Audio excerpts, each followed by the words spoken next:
The Super Bowl has been over for not many minutes, but now that means with the NFL season finally over, it is time for immediately to discuss mock drafts. The most important thing about the NFL, if you're not a Super Bowl fan. So let's review just a couple of the main picks from mocking the drafts. First mock draft post-NFL season. Number 1, Tampa Bay Buccaneers select Marcus Mariota, Heisman Trophy winner. Probably the best quarterback in the draft. Oh, you're going to get a lot of negative comments from FSU Twitter over that. Jameis Winston in at number 2, going to the Titans. I feel like we're just going to have this argument pretty much all off season, whether who's going to go 1, who's going to go 2 between these guys. Yes, it is the season where we say this quarterback who was the best pure passer in all of college football is too slight and incapable of playing in the NFL. If only we had some model where that Teddy Bridgewater. Doug Flutie, of course. Teddy Bridgewater was the rookie of the year. I'm going to go with Marcus Mariota being the best bet for 2015. Okay, fair enough. Number 2, that other quarterback, Jameis Winston, going to the Tennessee Titans. Sure, that's what I say to that. Yeah, you're not wrong. I mean, it could work out to be the best possible consolation prize because as much as Jameis Winston struggled this last year, he still was amazing his freshman year and has shown that he has the physical abilities to be a really remarkable NFL quarterback. And he doesn't need to start right away. Jake Locker can play the first 5 games until he gets hurt. Maybe 4.5 games. Is that what anyone wants? I don't even think Jake Locker wants to play the first 5 games. Let's move on. Number 3, the Jacksonville Jaguars. Mocking the draft has them taking Randy Gregory, the defensive end, outside linebacker from Nebraska. 6'6", 240, long but undersized for the NFL. Speed rusher. And I've kind of seen comparisons of either Aldon Smith or maybe Deion Jordan. Yeah, I mean, it's an interesting place for the Jags because they actually had a pretty good pass rush last year, but Senderick Marks did get hurt later in the year. Never hurts to have depth that can, especially when you're playing Andrew Luck twice a year, so you can get pressure with just your front 4. Yeah, and number 4, Leonard Williams to the Oakland Raiders, the big defensive tackle out of USC. Yeah, I am scared of him. When you were lacking as much talent from the entire roster as the Raiders are, you really can't go wrong with taking the best defensive tackle in the draft. Do you think that makes young Mr. Derek Carr happy? Hey, what are we? Oh, we're getting somebody who will scare me in practice. They could certainly maybe shore up the offensive line too. I'm sure it'll work out. And number 5, the Washington football team taking Lyle Collins, the OT from LSU. Yes.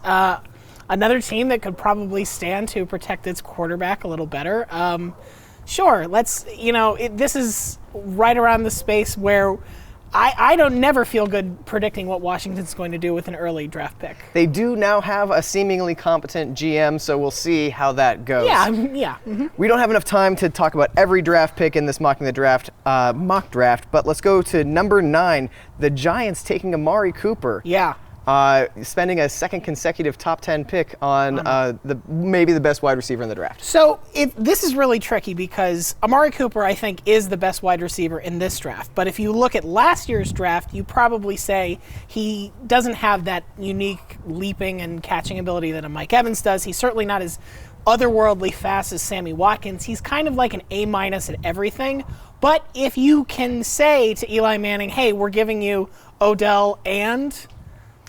It's one of those things where it's like, you guys are kind of set at wide receiver, but it's also kind of fun to see a team stockpile at one position. Plus Eli Manning will be out of excuses at that point. It is interesting to note, Victor Cruz signed a 5-year extension in 2013, and Ruben Randle is still on his rookie contract. He's not going to be a free agent until 2016. Right.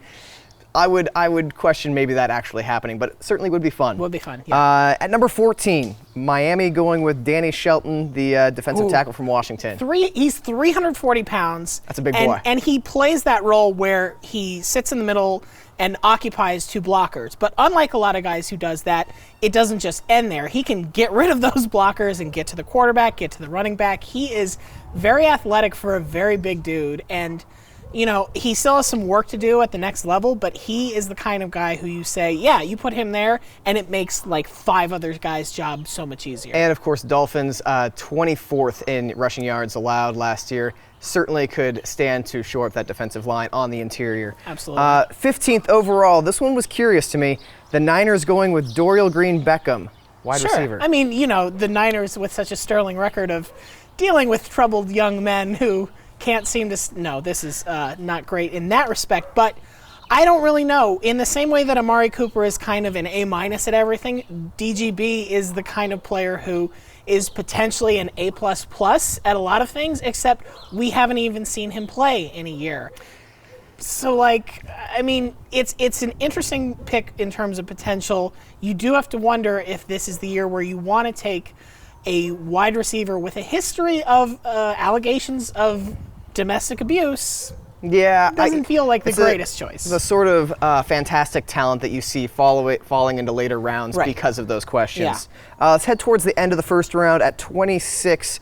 Baltimore taking Melvin Gordon, running back out of Wisconsin. Love me some Mel Gordon. He's amazing. He is. However, we have seen a couple drafts now where 0 running backs go in the first round, and this would definitely break from that. And this would, if you're going to say anything negative about Melvin Gordon, it's that he's not a particularly amazing pass catcher. He's not a particularly amazing pass blocker.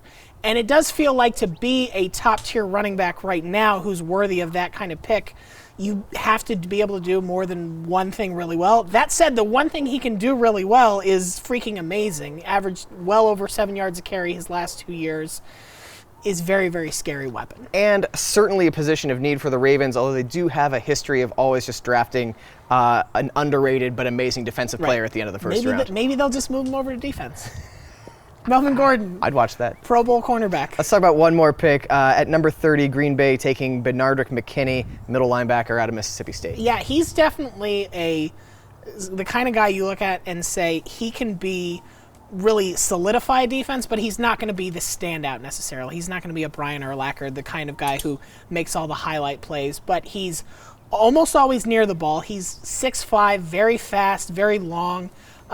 He can stand to improve a lot in terms of his what he's doing in terms of technique and footwork and those things, but that's kind of why you take a rookie that you think has that potential so you can teach him to be a better football player at the next level. Yeah, and with Clay Matthews needing to move into inside linebacker this past year, they certainly could stand to fill those positions. Those are our thoughts on this first post-NFL season mock draft from Mocking the Draft. Be sure to follow them on Twitter at Mocking the Draft and let them know your thoughts on this mock draft. But save some of that anger. We got a long ways to go until the actual draft in Chicago. You got to ration it. You can't just spend it all at once, because then what are you going to do all summer? It's a marathon, not a sprint. Yeah.